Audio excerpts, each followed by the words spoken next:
بسم الله الرحمن الرحيم. يسر موقع أنا السلفي أن يقدم لكم هذه المادة.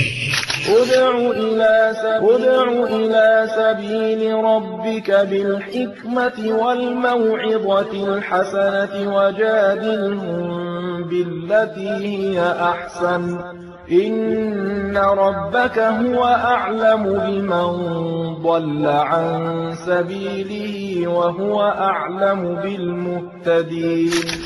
الحمد لله وأشهد أن لا إله إلا الله وحده لا شريك له وأشهد أن محمدا عبده ورسوله صلى الله عليه وآله وسلم. أما بعد، ما حكم أخذ البنت الدروس الخصوصية إذا كان أخوها سيجلس معها أو أمها أو أختها أو أمها أو أختها؟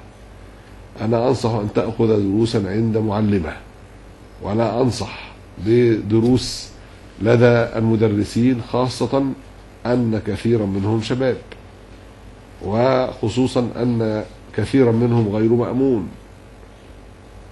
والفتن في هذا كثيرة قد انتشرت وقد وقعت وقائع فظيعة من جراء هذا الأمر، وخصوصا مع الخلوة، ولا يكاد يسلم الأمر غالبا من نظر، خصوصا مع التكرار من نظر المدرس إلى الطالبة والطالبة إلى المدرس، ولا حاجة إلى ذلك أصلا.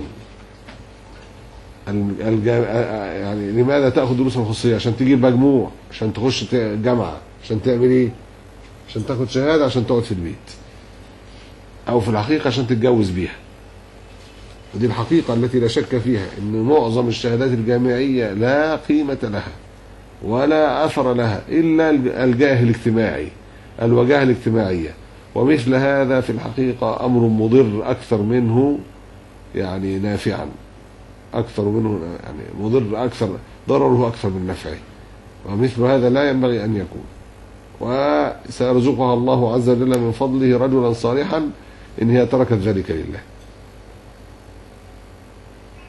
طبعا إذا أؤمنت الفتنة وما أراها بمأمونة في هذه الأحوال، وكان المدرس كبيرا في السن، أو على الأقل رجل متزوجا ذا خلق عال يغض بصره، يعني امتنعت الخلوة، وكانت الفتاة أيضا كذلك ذات حياء وملتزمة بغض البصر، وما أظن كل ذلك يتحقق أيضا إذا كانت الشروط التي ذكرتها متوفرة، فليس بمحرم. نعم، مجموعة بنات زي كده برضه، بس أهون من الواحدة، لكن قد وقعت وقائع أظنكم كلكم سمعتم بها، يمارس مع يعني تحرشات جنسية هؤلاء المدرسون في بيت الأسرة مع عدة من البنات، ونسأل الله العافية، والكل يتستر. استغفر الله.